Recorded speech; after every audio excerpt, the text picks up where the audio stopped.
As a football fan, you've had this game circled on your calendar for weeks or months since the start of the NFL season, and it's of course the Week 11 matchup between the Bills and the Chiefs. And as a Bills fan, I've been in the same boat. It's already November, we're more than halfway done with the regular season, and this game has huge implications.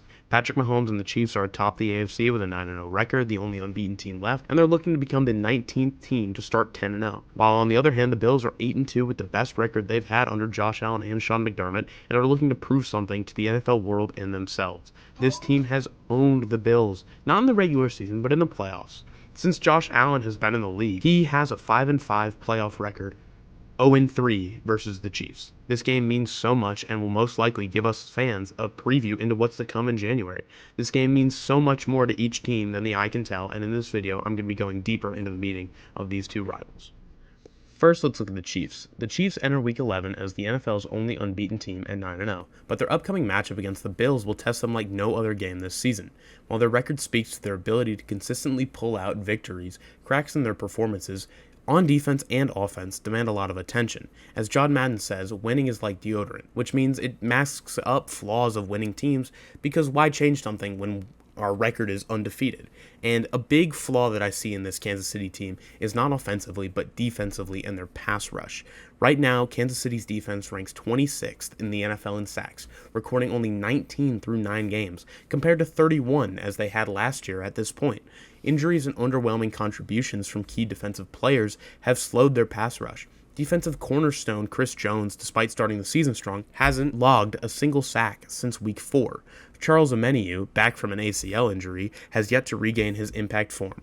The Chiefs' heavy reliance on blitzing has always been a necessity as well. They lead the league with a 52% blitz rate on third downs, but this has often left their secondary vulnerable. The absence of starting cornerback Jalen Watson due to a fractured ankle further complicates matters for a defense that has allowed opposing quarterbacks too much comfort in the pocket. Now, offensively, Patrick Mahomes continues to be the driving force of the team through his 2024 season, has been statistically not great by his standards at least. Through 9 games, he's only thrown for 2,200 yards, 12 touchdowns, and 9 interceptions. And these numbers kind of reflect this inconsistency, but they don't really diminish his ability to deliver in key moments. Patrick Mahomes is one of one, a generational talent, and he will do anything to see his team win. And we see that week in, week out. We especially saw it against the Buccaneers when they almost were stagnant throughout that second half, fourth quarter offensively, and let the Buccaneers work their way back into the game. And then they win the coin toss in overtime, and boom, the game just seems over. And you can just feel the pressure of the game kind of diminish. The Chiefs drive down the field, zero effort. I mean, it was just flawless, and that's what we see when you see Patrick Mahomes on the field. Stats-wise, his production might be dipping, but he's still one of the best quarterbacks in the league with his improvisation skills and his decision-making in the pocket. The key to Kansas City's offensive production has been Travis Kelce, who has shaken off a slow start, who many believed he might be regressing into a season where he's reestablished himself as a dominant force. Over the past 3 games, we've seen Kelce rack up 32 catches, 254 yards, and 2 touchdowns, demonstrating that he isn't hindered by his age at this point in his career.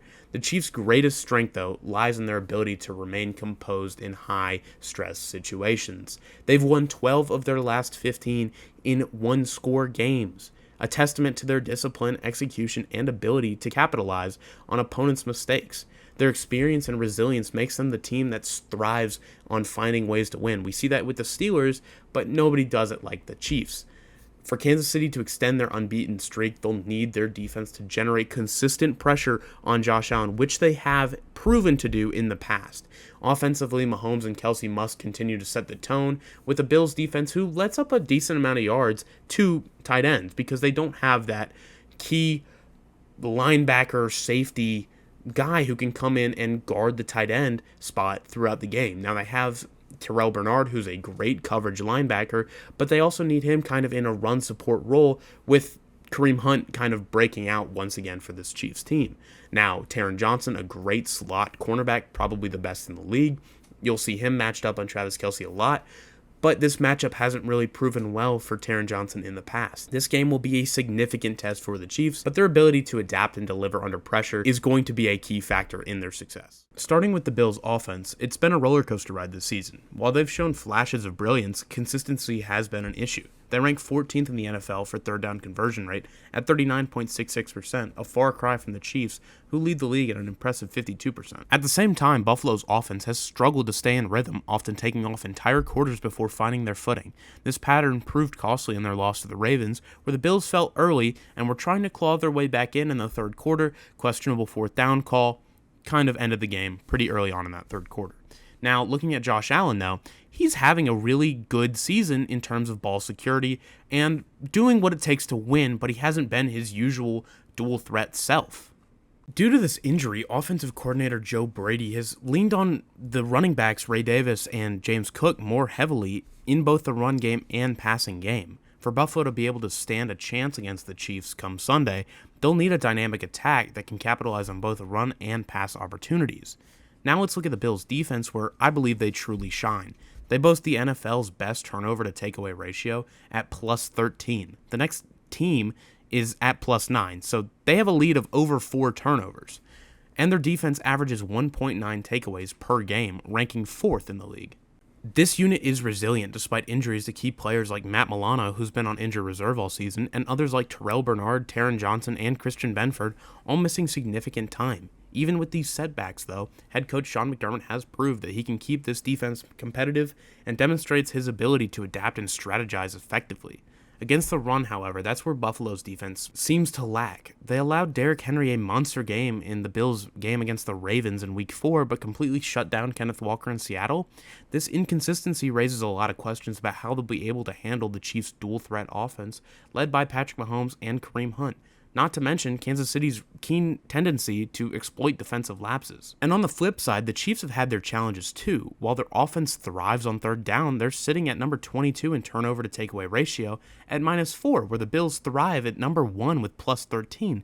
And this is where the Buffalo defense could gain an edge if their opportunistic team can capitalize on any Chiefs mistakes. And ultimately, this game will test the Bills' ability to execute consistently on both sides of the ball. They'll need to avoid the offensive lulls that have plagued them all season and find a way to contain the Chiefs' explosive playmakers. With Josh Allen leading the charge and McDermott orchestrating the defense along with Bobby Babich, the Bills have the tools to pull off a win, but only if they can put it together for a complete performance. This game is so much more than just another Sunday matchup, and it's one of the most intense non-divisional rivalries in the NFL. We get to watch two of the great quarterbacks of this generation, Josh Allen and Patrick Mahomes, go head-to-head once again.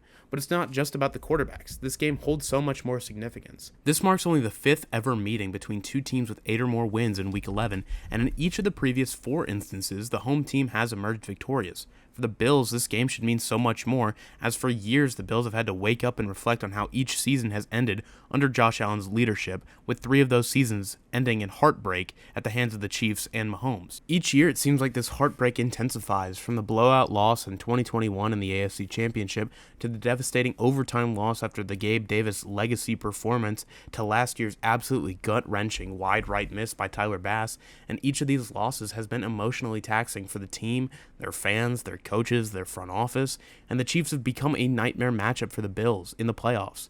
As a Bills fan, there's nothing more that I want than to see Buffalo finally beat Kansas City in the playoffs, and I believe this game could be the first step in making that happen. This is probably a preview of what could be a future AFC playoff matchup, and whoever wins this game will be in the driver's seat for the AFC crown. While teams like the Ravens are tough with their blend of speed, talent, and physicality, I still believe Josh Allen's X factor is going to, overall, be able to take control of games later in the season. If the Bills can get past the Chiefs, I truly think that they have what it takes to bring a championship home to Buffalo. This game isn't just crucial for the Bills either, it's significant for the Chiefs too. Despite their undefeated record, there's been skepticism around the Chiefs' legitimacy, with many questioning their ability to dominate top-tier teams. The Bills are opening as 2.5-point favorites at home, and you can bet that the Chiefs will use that as extra motivation to prove the doubters wrong. This game also holds the potential to put Josh Allen at 4-4 against Mahomes all time, making him the most winning quarterback against Mahomes, something to keep an eye on. For both teams, players, coaches, and fans alike, this game is monumental. I don't have a prediction for the winner as I try to avoid making biased calls, since picking the Bills always makes the loss sting that much more. But what I do expect is a hard-fought battle likely decided by defense and special teams. This could very well be a preview for the AFC Championship game, and you're going to want to have your popcorn ready for what is sure to be an epic showdown between these two rivals. That wraps up today's video. Make sure to like, comment, and subscribe, and I'm really curious to hear who my viewers think will win this game, so drop your score prediction in the comments below.